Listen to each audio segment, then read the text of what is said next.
അതിനു മുമ്പ് സഹിത് രസകരമായ കുറച്ച് കാര്യങ്ങൾ കൂടിയുണ്ട്. നേരത്തെ നമ്മൾ ഒരു ചോദ്യാവലിയുടെ കാര്യം പറഞ്ഞിരുന്നു. അതിൽ ഒരു പ്രധാനപ്പെട്ട ചോദ്യമായിരുന്നു നിങ്ങളുടെ MP-യെ എങ്ങനെ വിലയിരുത്തുന്നു എന്ന്.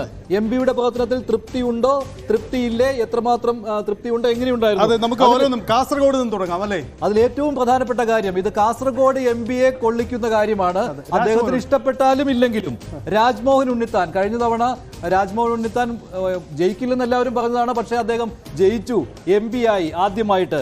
രാജ്മോഹൻ ഉണ്ണിത്താന്റെ കഴിഞ്ഞ 5 വർഷം MP എന്ന നിലയിലുള്ള പ്രവർത്തനമാണ് ഏറ്റവും മികച്ചതെന്നാണ് കേരളത്തിൽ നിന്നുള്ള സർവേയിൽ പങ്കെടുത്തവർ അഭിപ്രായപ്പെട്ടിരിക്കുന്നത്. കാസർഗോഡ് ജില്ലയിൽ നിന്ന് പങ്കെടുത്തവർ അഭിപ്രായപ്പെട്ടിരിക്കുന്നത് 93% പേരാണ്. കാസർഗോഡ് മണ്ഡലത്തിൽ 93% പേരാണ് രാജ്മോഹൻ ഉണ്ണിത്താന്റെ അഭിപ്രായപ്പെട്ടത്. രാജ്മോഹൻ ഉണ്ണിത്താന് ഇല്ലേ അഭിനന്ദനം അറിയിക്കുന്നു. തീർച്ചയായിട്ടും. കാരണം രാജ്മോഹൻ ഉണ്ണിത്താൻ എനിക്ക് തോന്നുന്നു എല്ലാ തവണയും നമ്മളോടക്കം പറഞ്ഞിട്ടുള്ളതാണ്, ഞാൻ ഇവിടെ നിറഞ്ഞു നിൽക്കുന്നയാളാണ്, ഇത് പഴയ LDF കോട്ടയൊക്കെ ആവും, പക്ഷേ ഇപ്പോൾ എന്റെ കോട്ടയാണെന്നാണ് ഉണ്ണിത്താൻ പറഞ്ഞ മറ്റൊരു കാര്യം. അദ്ദേഹത്തിന് നാട്ടിലേക്ക് വരാൻ പറ്റുന്നില്ല എന്നുള്ളതായിരുന്നു. തിരുവനന്തപുരത്തേക്ക് അദ്ദേഹത്തിന് വരാൻ പറ്റാറില്ല. അദ്ദേഹം കാസർഗോഡ് തന്നെ കുടുങ്ങിപ്പോയി എന്ന് അദ്ദേഹം പറയുമായിരുന്നു. പക്ഷേ അദ്ദേഹത്തിനുള്ള ഒരു അംഗീകാരം കൂടിയാണ്. 93% പേർ രാജ്മോഹൻ ഉണ്ണിത്താന്റെ പ്രവർത്തനം തൃപ്തികരമെന്ന് അഭിപ്രായപ്പെട്ടു. ഇനി ഇത് വോട്ടാകുമോ എന്നുള്ളതാണ് അറിയുവാനുള്ളത്. കണ്ണൂർ അറിയണം. കണ്ണൂർ ആർക്കും എല്ലായിടത്തും ഇല്ലോട്ടെ, എല്ലായിടത്തും ഞാൻ വായിക്കുന്നില്ല. K. സുധാകരന്റെ പ്രവർത്തനം 45% പേരാണ് തൃപ്തികരമല്ല എന്ന് അഭിപ്രായപ്പെട്ടത്. ഇതാണ് കണ്ണൂരിലെ ഒരു കണക്കാണ്. ഇതിൽ 45% പേർ തൃപ്തികരമല്ല എന്ന് അഭിപ്രായപ്പെട്ടിട്ടുണ്ട്. വടകരയിൽ സിറ്റിംഗ് MP-യുടെ പ്രവർത്തനം, അതായത് K. മുരളീധരന്റെ പ്രവർത്തനം മോശമെന്ന് പറഞ്ഞത് 11% മാത്രമാണ്. അപ്പോൾ K. മുരളീധരൻ മോശക്കാരനല്ലായിരുന്നു വടകരയിൽ. സബ് ഡിവിഷൻസ് ഉണ്ടോ തൃപ്തികരം? അല്ല, അത് പറയാം ഞാൻ അതൊന്ന് റെഫർ ചെയ്യണം. കുറേ കാര്യങ്ങളുണ്ട് അതിനകത്ത്.